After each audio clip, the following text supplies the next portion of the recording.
Hey guys, welcome back to the channel. Today we're going to be talking about episode 3 of The God of High School. Yay! Finally, it's out. The wait was really long and I am so excited to review this for you guys. So today we're going to be doing a review rather than our usual reaction videos. So a quick recap of episode 2. The main highlight was Park Mujin pulling up to the Pentagon to have this one-on-one chat with the president. That was badass. This guy is clearly evil. First, he has an X on his head. I mean, the part of the episode where Kang has to fight Gamdo. And at first, it looks like Gamdo is on top, but then Kang takes his hand out of that straitjacket thing. He beats him to pulp. He breaks his arm, almost rips it out, and everyone is like, "Oh my god, I'm not gonna see that. What the fuck?" And then Mori had to intervene. Quickly, just wipes the floor with this guy, gives him this triple renewal taekwondo thing, and it's so fucking amazing. I'm like, that is the highlight of episode 2 for me. This is my opinion. Anyway, moving on to episode 3. Let's go. The episode starts off with this 10 hands Buddha statue and this cult setting. There's a cult, apparently. I don't know if Park Mujin is in the cult, but they're looking for this key to their wish. I can't remember the exact sentence. We must find the key to realizing our wish. I think that was it.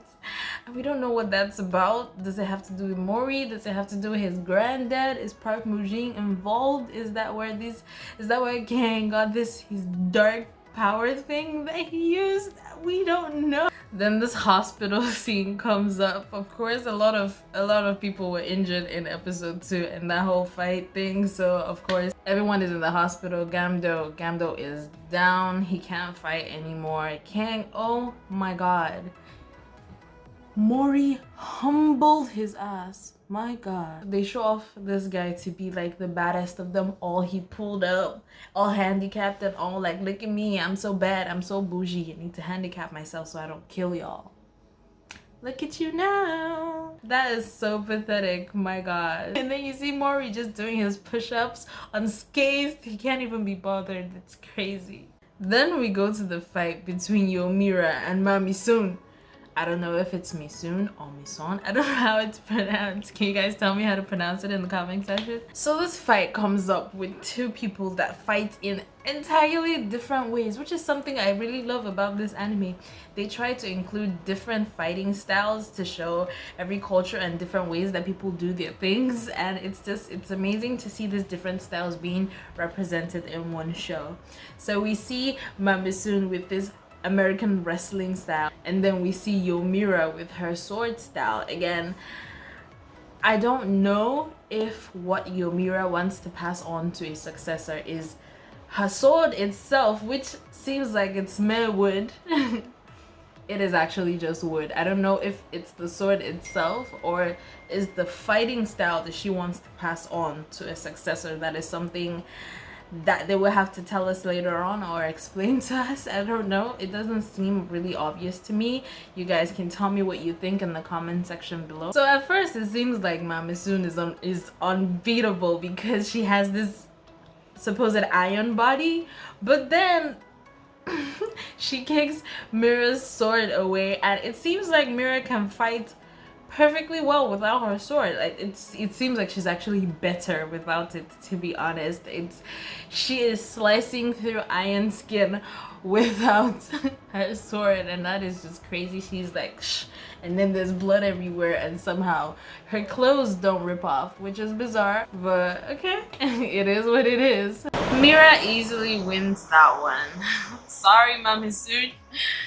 Anyway, in the next episode, Park Mujin comes to tell Mori what his punishment is, and he comes with this green-haired guy who Mori keeps referring to as Four Eyes, so we're gonna call him Four Eyes. He tells Mori that he can continue being in the tournament if he can beat this guy in a fight.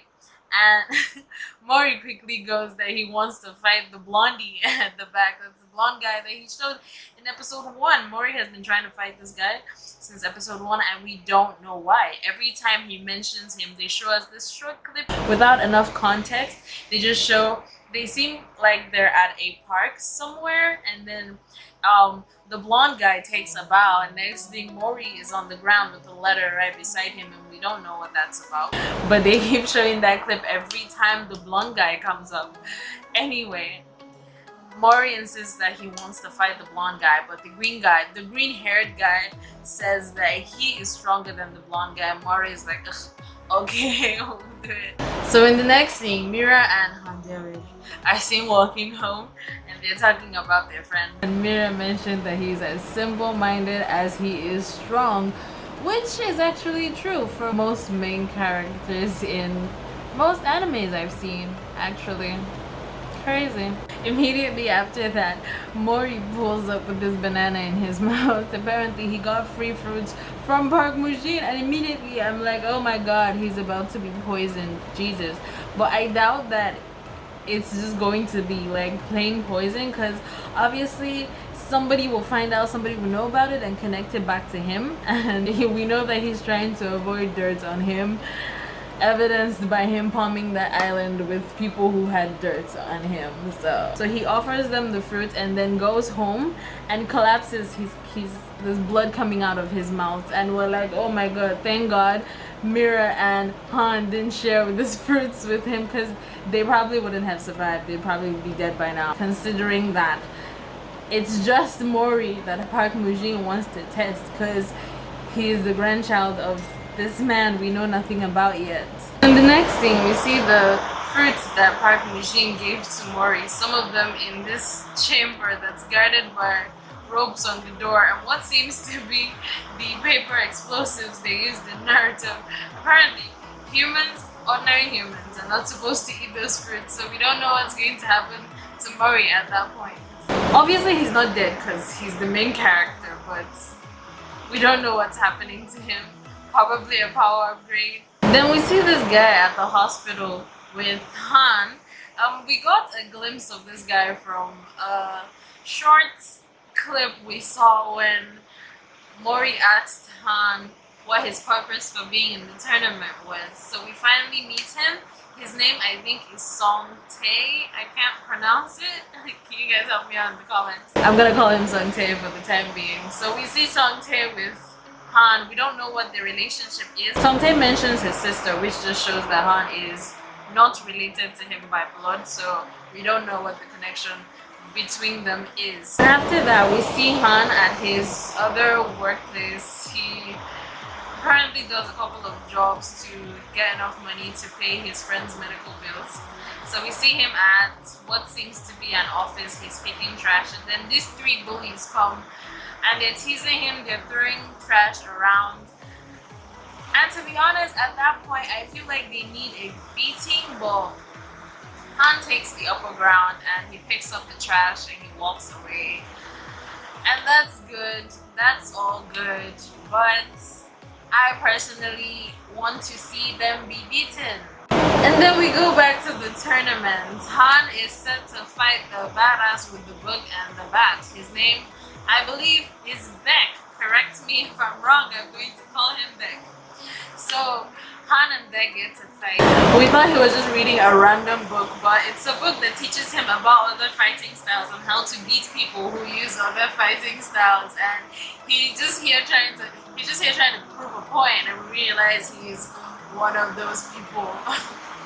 And at first, he's beating Han to pulp. He beats him deadass. He sends him to his knees. He's at the point where he's about to lose. But then, of course, epiphany. There's a flashback. He remembers why he's there. He remembers his purpose for fighting.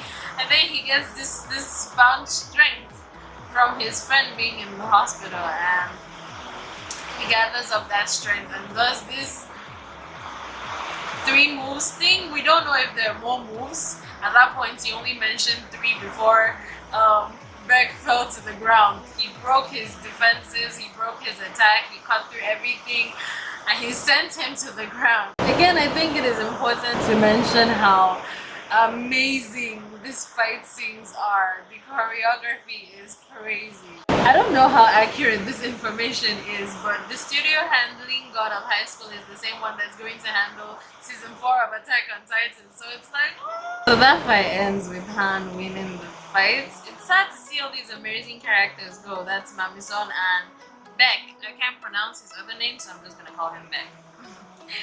It's really sad to see them go. I hope we get to see more of them because they seem badass. I don't think that Mamison's harem is a good enough plot to delve into, but Beck on the other hand, he's still studying all the other fight styles and he's trying to prove a point, so I guess there's more there to show. I don't know. Next up, it's time for Mori's fight with the green-haired administrator, and he is late. And then they show him in his apartment. He's still down with blood out of his mouth, and then he has this vision which isn't really clear, but we can see a few images. The first one we see, it looks like a temple, but it's kind of sideways. If you turn it up, it kind of looks like a temple to me. And then the next thing after that is a guy that kind of looks like Mori. I don't know. I had a thought that maybe that's his granddad. And then this gathering of people, they seem to be like a lot of people in a gathering wearing some sort of cloak, which seem to be like the people at that cult thing we saw the first scene of the episode. And then there's a guy that looks like Mori standing there with a staff, and he seems to be talking to or controlling these things around. I don't know. They need to give us more information about these visions. And then we zoom into his eyes and everything kind of turns blue, and then there's this creature that sort of seems like a dragon. I don't know what that is. It seems like a dragon to me. You guys can tell me what you guys thought it was. So we go back to the tournament and he is still late, and it looks like they're about to like cut it off. And then Mori shows up, and we see Park Mujin with this evil smile on his face, and everyone is wondering like, what the hell is that about? And then the announcer says the rules, like all Mori has to do is knock the administrator down one time, and then he continues in the tournament. Just once. So the fight is about to start, and everyone is expecting this major thing because this is an administrator and they've seen what Mori can do. Like when he fought Kang and practically threw him to the ground with a renewal taekwondo triple kick. So I wonder how much confidence they have in the administrators that they think that Mori will not be able to push him down even once. So the announcer goes ahead and says ready, set, go, and at go we see that the administrator is about to make a move, but then Mori dashes in front of him, takes his glasses off. I wonder what the deal is about his glasses. I don't know why they're making a deal about that, but he takes off his glasses, knocks his knees, and literally just gives him a very simple shove, and he goes down, and that is the end of the match. Everyone is like, what the fuck just happened? At this point, the administrator is pissed off and he charges at Mori, and Mori knocks him down once again with just a simple kick, and it seems like it's too easy. We don't know what's going on or why it's so easy. Is this how strong he was before? Did the fruits give him like a power upgrade? We need to know these things. Green-haired guy gets even more pissed and unleashes this dark aura thing that we saw from Kang earlier in episode 2, and then this clown joker thing comes out with a thing that people are likening to something in JoJo. I saw a few comments relating this to JoJo. I haven't seen JoJo's Bizarre Adventures. I probably will, I don't know yet, but this joker thing pulls out. It looks like a horror movie clown from one of those music boxes that you spin. It pops up, but this one is big, this one is scary, and this one has a I don't know what that thing is called, but it's big and it's cutty. Now the thing about this is, I don't know if it's only Mori that can see that. I don't know if the audience sitting in the tournament hall can see that, and it's streaming worldwide, so we don't know if other people watching it can see it. I don't know if this is a thing that everyone can see.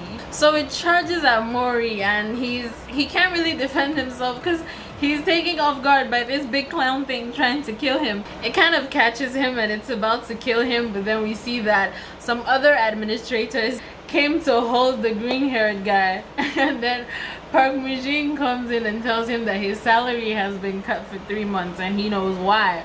I think we know why too, but we're not really sure. They need to tell us that in the next episode.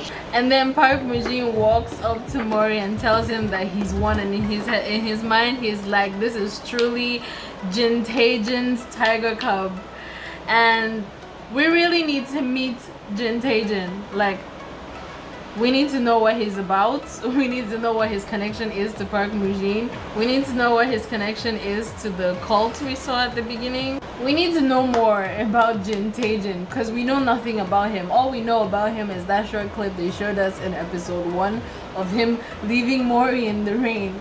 And as sad as that was, we're made to know now that Jin Taejin is a badass and Mori is his tiger cub. Lion cub? Tiger cub. So the episode ends there. This episode endings really catch me off guard because I'm not expecting it to end at that point, but I guess all good things must come to an end. All in all, this episode was a 10 out of 10 for me.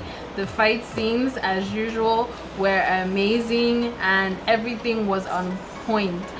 They need to tell us more. There's so many questions left at the end of this episode. There's so many questions we need to ask about Jin Taejin, about the fruits, about the cult, about...